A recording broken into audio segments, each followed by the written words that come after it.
Ready for Penumbra Overture. We're going to pass it on over to Blood Thunder, who is ready to begin. Blood Thunder. All right, what's going on, everybody? Hopefully you're wide awake. If not, we're going to wake you up.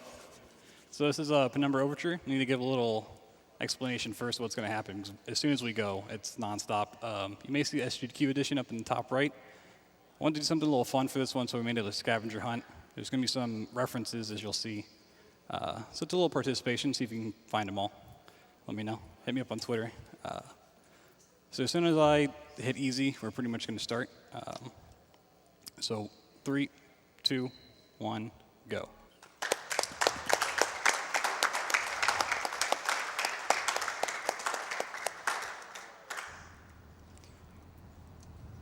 So right here, I'm just going to go ahead and skip a cutscene by saving and loading. Just gets me past a cutscene. So I need to do this really quick to grab all this stuff, and then we're on a little timer. Those nice bed sheets. All right. So Penumbra Overture, as many people probably don't know, is what Frictional Games worked on before Amnesia. And essentially the story goes that once your mother dies, your father, who's been apparently dead for 30 years, sends you a message. 1 second. Gotta focus at the same time. And that leads you to this abandoned mine in northern Greenland. And you come up here looking for something. I don't remember. It's been a long time since I played it casually. We're just going to keep on rolling. So we're going into this mine, and it's basically just a bunch of hubs that have their own little quest. This first part, we're going to make an explosive. Nice, delicious Nuka-Cola there. So what I'm doing right now, and what you'll see me doing throughout the entire run, is opening up my inventory after I jump. It's inventory jumping. Essentially, you can increase your momentum from jumping, which is the fastest way of just moving in general. So I'm going to pick up a lighter. We're going to use this rock to just basically make this door disappear, hopefully. Step's a little tricky. There we go. Still got more. So I don't want to fall off the map, or I'll end up in the void. We need to clip in, grab the lighter fluid, and essentially clip back out. This one's one of the harder clips in the game. So this game's pretty much like The Matrix. If you don't believe in the wall, it won't exist. Whoa. So just get out. You can also just manage your inventory while jumping. So that was really fast. Yeah. That was actually amazing. Pulled that off really quickly. So here we're going to meet one of the main enemies. There's pretty much just 3 enemies in the game. This is the dogs, the puppies. We're just going to run past them. They're a little scary. So now we're going to head over to this other room, which I think is the office. Pick up some Baxtrin, which is going to help us make a fuse, and then we need to reach inside this chest, grab that, and get out. So for some reason that's called Baxtrin, which is the fluid. But if you go into the game files like I have, it's called Dextrin. So I don't know what's going on there. But shout outs to Frictional Games who are probably watching. I'm sure they'll let me know where the issue lies. We're just going to go through this door too. So back where I got the lighter, you can get a key for that door, but it's kind of slow. So it's going to keep going.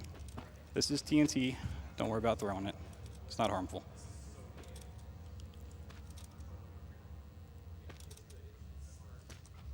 So we're going to put in our code, which luckily doesn't change. And we're coming in here to make the fuse that we need. So we grab one there, grab a pickaxe. Still do some inventory management here. When the ceiling's really low like this, it's kind of hard to get it in perfectly, but it's not too bad.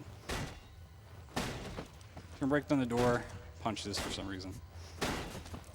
Put some gunpowder on the fuse, and we have everything we need to finish this hub, which is first half of the game pretty much. It's by far the hardest. So the fact that this has gone well makes me really happy. All right, so we need to go find our TNT, which should be over here somewhere. Just gonna throw it some more. And now, because TNT is not dangerous, I'm just gonna stand on top of it. TNT's not very dangerous at all. No. Yeah, so this is actually why we play the game on easy. We don't really do any combat in this game. But if you play on normal or hard, and you just die from that explosion.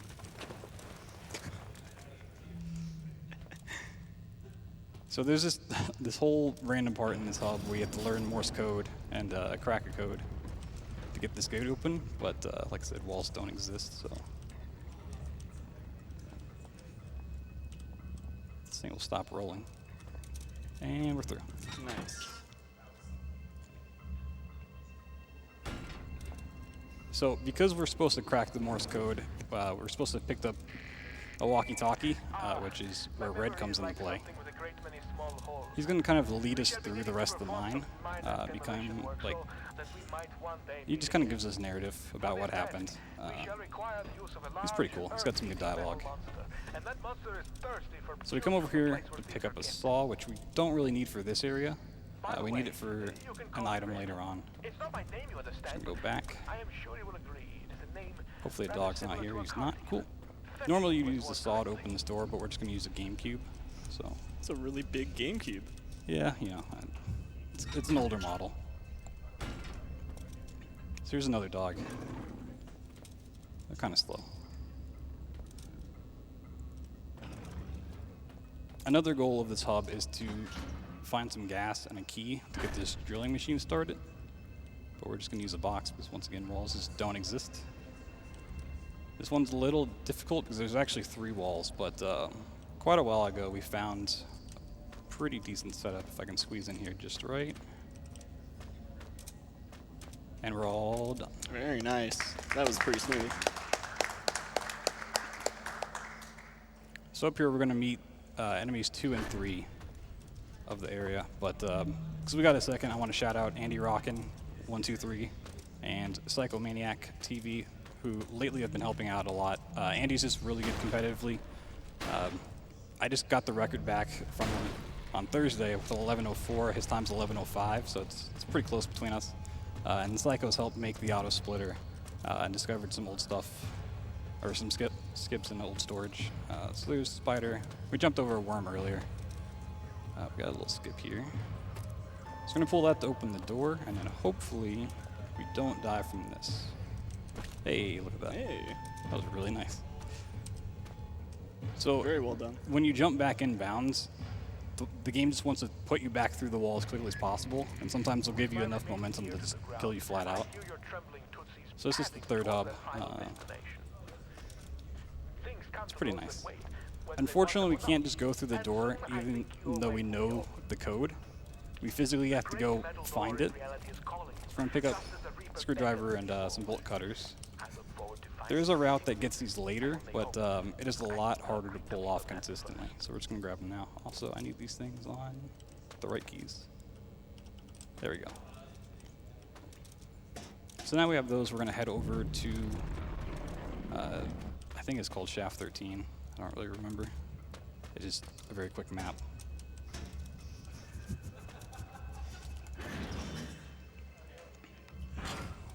This is like one of the only times we have to crouch to get through a tunnel in the game anymore. There's one more in Refinery, which is coming up, but if you just spam jump, you go a little faster. Oh, those are kind of cute. So if you wait too long in here, or you just go the wrong way, you spawn in some spiders, which will chase you down and kill you. It's really creepy. So in this locker here, you can open it. You get a hard hat. Underneath that hard hat is a blank piece of paper, which is really handy. We'll pull this junk out of the way, and we're on our way back out.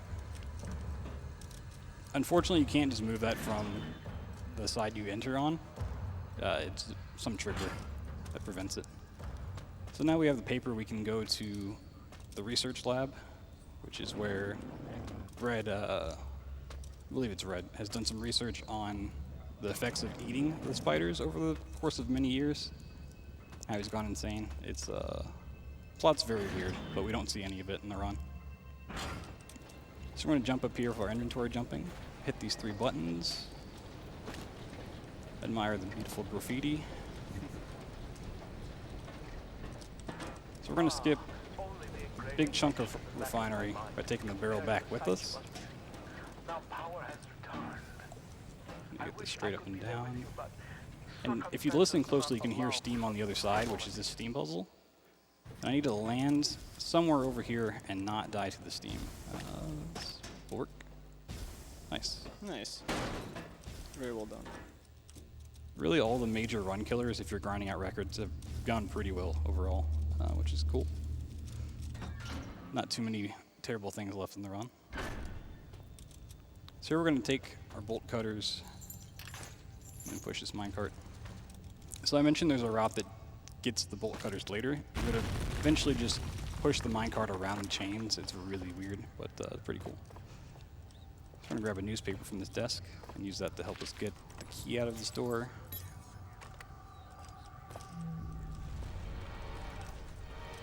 So you use the black light in that room to unveil the code that was on the blank piece of paper, so it really wasn't blank, which is 1371. Now we can head back to where we got the bolt cutters. And, we can go into the final hub of the game.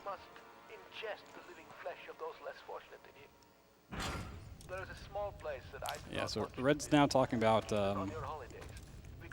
where you don't want to go, which is the ice lake. And once we get there, we'll discover a secret about Red that is a little disturbing, but he's still pretty cool. So enter our code. Gonna run past a couple more dogs. Go this way.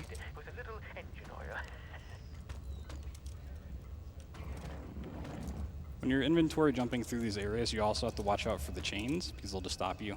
But if you time it just right and you hit the underside of them as you're jumping up, you'll get boosted. It's pretty cool. It's very hard to get. But so here's the ice cave. It's where we find out Red has been eating other people have come in here, which is kind of disturbing if you think that he's leading us to him.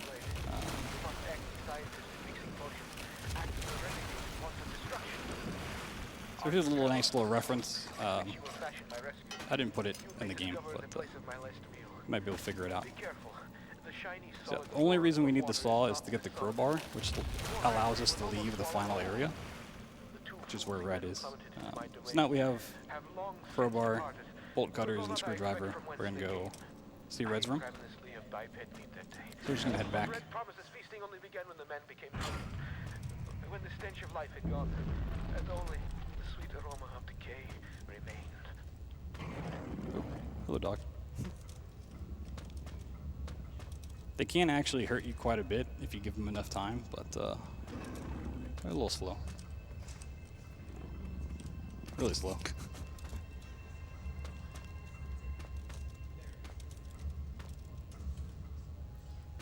So come over here and use the crowbar to get in. We also need it to leave.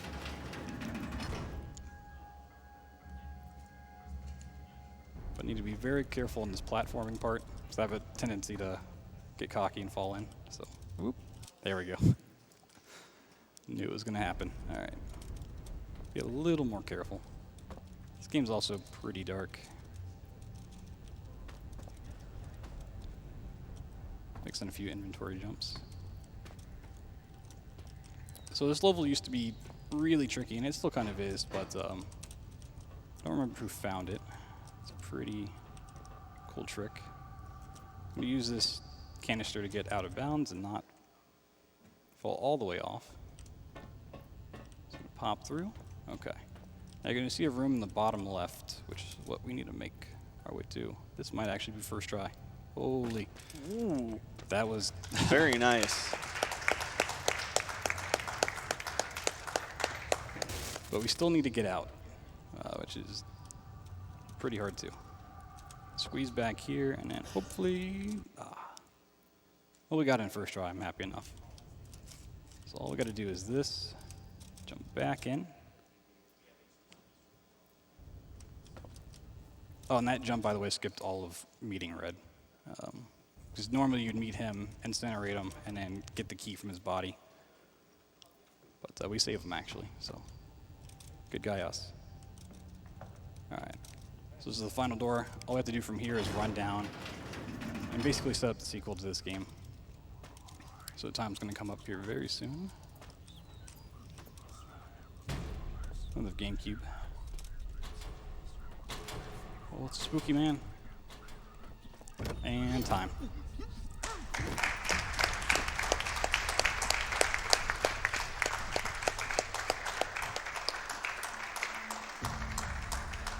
So hopefully you caught some of the references along the way. And if you saw some that stuck out and you don't know them, then you should donate a couple bucks because you're not a true gamer. But I've been Blood Thunder. This has been Penumbra. There's some links if you want to follow me. Check me out. I run all 3 Penumbras and like 30 other games. You may have seen me on a couple GDQs before and hopefully a few more in the future. But once again, thanks GDQ for having me, allowing me to come here and help raise money for charity. And hopefully everyone enjoyed. Thank you.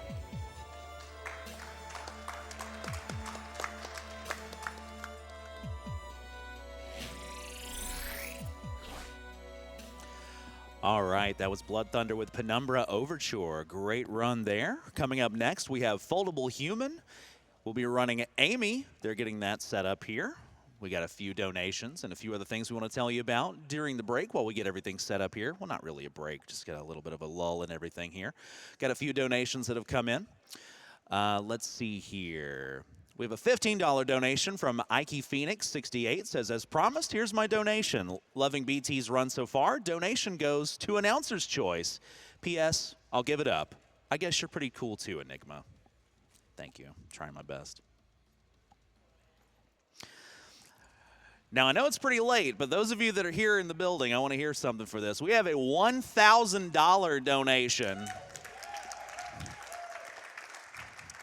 $1,000 donation from EW995, who says, Enigma says pineapple belongs on pizza. I don't know how I feel about that, but EW, thank you for your $1,000. Greatly appreciated.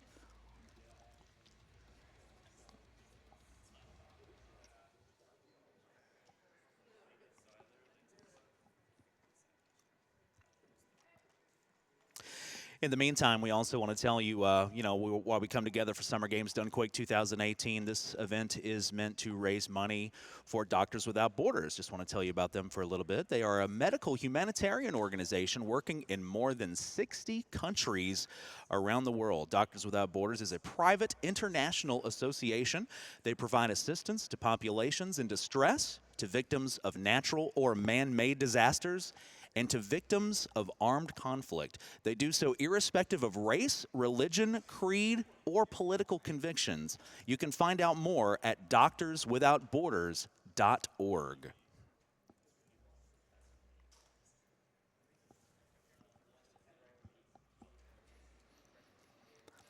$25 from Sonic Offline 4 that says, an Eternal Enigma, that is a totally swag jacket you're rocking, and awesome hair as always. However, Maxi Loeb's hair is wicked too. I'm sorry I didn't catch y'all's names, but the other 2 runners seem super chill as well. Y'all are all awesome. Here's to a great week of speed running, and I hope we can, at minimum, match the record of last year.